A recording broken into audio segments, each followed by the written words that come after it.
ठाकुर जी की महती कृपा से हम आप सब लोग जन्माष्टमी के पावन अवसर पर श्री वृंदावन धाम में विराजमान हैं और श्रीमद् भागवत में दसम स्कंद के जहां पर भगवान श्री कृष्ण की लीलाओं का वर्णन है, उस दसम स्कंद के ऊपर कुछ चर्चा करने के लिए एकत्रित हुए हैं। ये हमारा परम सौभाग्य है। मंच पर विराजमान समस्त विप्रवृंद, समस्त गंधर्वजन, निमित्त मात्र यजमान गण और आप सभी श्रोता भाई बंधुओं को जय श्री कृष्ण, जय सिया राम, जय श्रीमन नारायण, जय जय श्री राधे।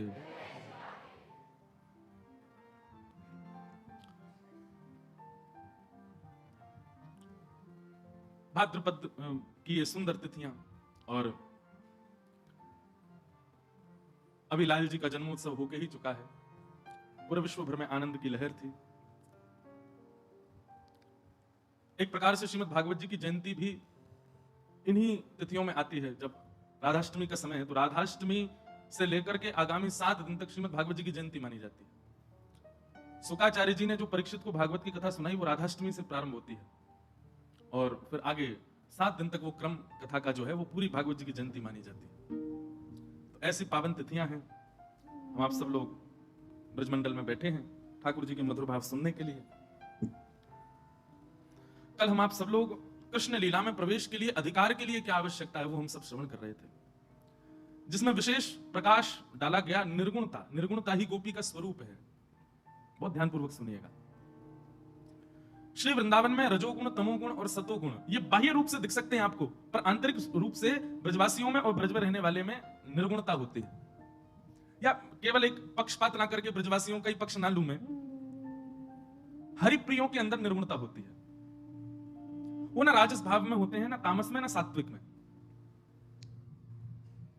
वो निर्गुण होते हैं। और निर्गुण व्यक्ति का स्वरूप स्वभाव कैसा होता है? जाहि विधि राखे राम, ताहि विधि रहिए। सीताराम सीताराम, ये निर्गुण व्यक्ति का लक्षण है। तेरे फूलों से भी प्यार, तेरे कांटों से भी प्यार, तू जो भी देना चाहे दे दे मेरे करता। सुनने में बड़ी अच्छी लगती है ये बात, कहने में भी बड़ी अच्छी लगती है ये बात, पर घटने में ये बिल्कुल भी स्वीकार्य नहीं होती। हमें वही चाहिए जो हमें चाहिए। हमको ठाकुर जी के द्वारा प्रदत्त वस्तु में इतनी रुचि नहीं होती। पर ब्रज की गोपियां कैसी हैं? ठाकुर जी ने यदि मथुरा जाने का निर्णय लिया तो वह ब्रज की गोपियां जो एक क्षण भी श्री कृष्ण को देखे बगैर रह नहीं सकती हैं। वह ब्रज की गोपियां जिनके कंठ से नीचे जल नहीं उतरता जब तक श्याम सुंदर को ना देख लें, वे श्याम सुंदर को मथुरा जाने की आज्ञा दे देती हैं। क्यों? क्योंकि निर्गुण स्वभाव है। जिस श्याम सुंदर से जीवन है उनको भी रोकने का कोई अभिप्राय गोपियों ने नहीं किया। हमारे पूज्य पिताजी महाराज कथा में कहते हैं कि मथुरा से वृंदावन इतना दूर नहीं है, गोपियां दिन में जाके रोज मिलके आ सकती हैं ठाकुर जी से, लेकिन फिर भी नहीं गई, क्योंकि निर्गुण है। और जब तक ये निर्गुणता नहीं आए जीवन में तब तक गोपी भाव ना बने, और जब तक गोपी भाव ना बने विश्वास मानिए आप वृंदावन को पहचान नहीं पाओगे, वृंदावन को जान नहीं पाओगे। वृंदावन को जानने का मतलब केवल एक क्षेत्रफल की बात मत समझ लीजिएगा। वृंदावन जब कह दिया जाता है तो वृंदावन माने श्री राधा युक्त वृंदावन, श्री कृष्ण युक्त वृंदावन, श्री यमुना युक्त वृंदावन, ब्रजवल्लरी युक्त वृंदावन, वृक्षवल्लरी युक्त वृंदावन, रज युक्त वृंदावन, ब्रजवासी युक्त वृंदावन, गोवर्धन युक्त वृंदावन। वृंदावन कहते सब आ जाते हैं, हाथी के पांव में सबके पांव। वृंदावन को न समझ पाने का मतलब किसी को नहीं जान पाओगे आप। और वृंदावन के लिए निर्गुणता चाहिए। एक क्लास की रिक्वायरमेंट होती है, एक यूनिवर्सिटी की रिक्वायरमेंट होती है, इतने डिग्री चाहिए, इतने परसेंटेज होने चाहिए, ऐसी ड्रेस होनी चाहिए, इतनी क्वालिफिकेशन होनी चाहिए, तब जॉब मिलती है। ऐसे वृंदावन के लिए निर्गुणता होनी चाहिए। नैर्गुण्य भाव यदि चित्त में नहीं है, अब निर्गुण भाव पर क्या बताएं। वृंदावन के भाव के ऊपर अभयदास नाम के एक भक्त हुए, उन्होंने इतने सुंदर सुंदर भाव लिखे हैं वृंदावन के। अब निर्गुण व्यक्ति ही लिख सकता है। अभी सुनाते हैं, रुको। बोल वृंदावन बिहारी लाल की जय।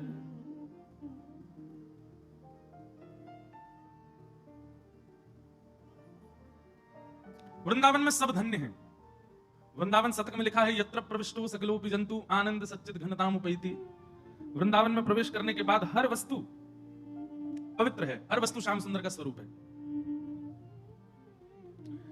अब आप लिख रहे हैं, धन धन वृंदावन के बंदर।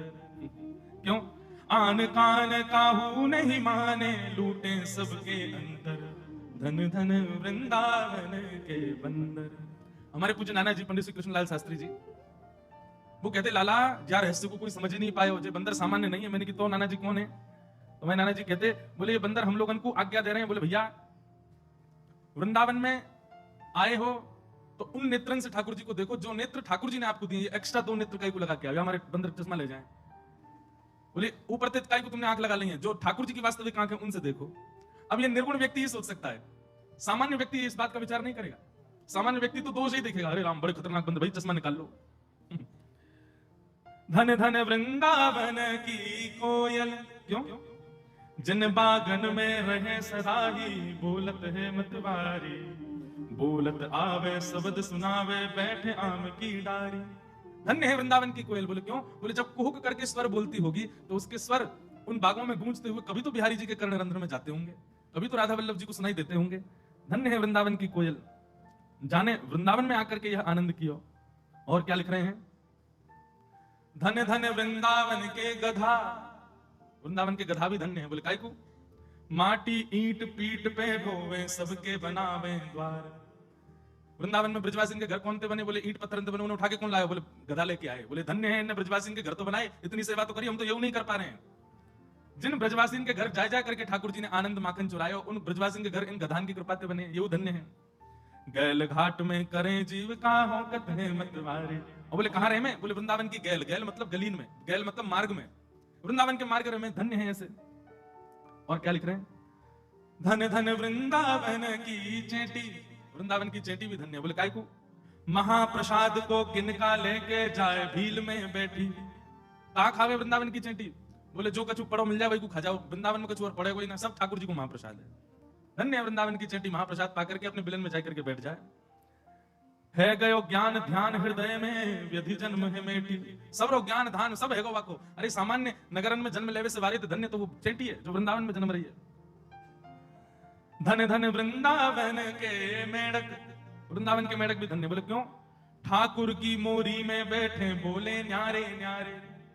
मेढक कहां रहते हैं? मोरी मतलब नाली। अब मोरी नाली को ही बोलते हैं, मोरी ब्रजभाषा को शब्द है। मोरी है तो कुछ अलग चीज, पर अब उसको आपको कैसे बताएं? कहते हैं मोरी नाली थी क्या? हमारे पुराने घर में कहो करते सब, जहां भोजन करने के बाद बर्तन धरे जाए, वहां को नाम रखो हमने मोरी। सब कहते कहां? मोरी पधरिया। अब हम मोरी कैसे समझाऊं मैं, कहा रहे? अब नाली समझ लो। धन धन वृंदावन के मेढक, ठाकुर की मोरी में बैठे, बोले नारे नारे। और कहा करें भैया कितना सौभाग्य इनको, महाप्रसाद को पानी पीवे, मिट गए पाप सवारे। धन धन वृंदावन के मेढक। बहुत बहुत लिखा है इन्होंने, एक एक चीज के लिए लिखा अभयदास जी। तो ये निर्गुणता, अब सतोगुणी रजोगुणी तमोगुणी की दृष्टि ऐसी नहीं हो सकती कि वो एक एक में गुण देखे, उसको तो सब में कुछ ना कुछ दोष बुद्धि दिखेगी। और अगर वृंदावन के कण में भी आपको दोष दिख रहा है तो लीला में तो आप प्रवेश कर ही नहीं सकते। निकुंज तो बहुत दूर की बात है। ठाकुर जी कहते हैं फिर मुझ पे तो बहुत प्रश्न चिन्ह उठा दोगे तुम, इसलिए वृंदावन लीला में प्रवेश करने से पहले निर्गुण बनना बहुत आवश्यक है। सतोगुण रजोगुण तमोगुण तीनों गुणों से रहित निर्गुण बन जाओ, तब वृंदावन में प्रवेश प्राप्त हो। और आज श्री परीक्षित जी महाराज निर्गुण हो गए हैं, क्योंकि परीक्षित जी को अब अपने देह की सुध के लिए किसी अन्य वस्तु की आवश्यकता नहीं है। वे तो सुखदेव जी से कह रहे हैं कि भगवान आप तो बस कृपा करके बस अब कथा सुनाओ, कथा ही मेरा सर्वस्व बन गई है, इसके अलावा मुझे कुछ नहीं चाहिए। तब श्री सुखदेव जी महाराज कथा सुनाना प्रारंभ करते हैं। बोले अब तुम निर्गुण हो गए, अब हम लेके चलेंगे कृष्ण लीला में। और यहीं से प्रारंभ करते हैं। बहुत ध्यान से सुनिएगा, अब हम नंदोत्सव मनाएंगे फिर और चर्चा करेंगे। बोले बात ऐसी है कि पृथ्वी पर जब बहुत भार बढ़ गया तो पृथ्वी रोते रोते ब्रह्मा जी के पास गई और ब्रह्मा जी से जाकर के कहने लगे कि आप इन दुष्टों को क्यों बनाते हैं, ये सब मेरे ऊपर जन्म लेकर के पूरी पृथ्वी को भार युक्त कर रहे हैं। तो ब्रह्मा जी कहते हैं देवी देखो हमारी गलती नहीं है, हम पे तो मानव बनाने की फैक्ट्री है, फैक्ट्री में 100 आइटम बनते हैं, एक आध डिफेक्टेड बन जाए, हमारी गलती थोड़ी है। इतने सामान बनते हैं, सब एक आध तो ऊंच नीच हो ही जाता है। संसार में असंख्य मानव बनाए जा रहे हैं, एक आध यदि दूषित बन जाए तो इसमें मेरा दोष नहीं है। पुलस्त्य ऋषि के खानदान में ब्राह्मण कुल में भेजा मैंने रावण को, फिर भी राक्षस बन गया।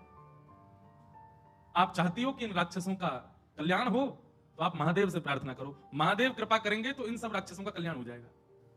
पृथ्वी महादेव के पास गई, महादेव से जाकर के कहा हे महादेव इतने सारे राक्षस हो गए पृथ्वी पर, आप कृपा करो। महादेव बोले देवी हम चुन चुन के मारने वाले नहीं हैं, तो हम तो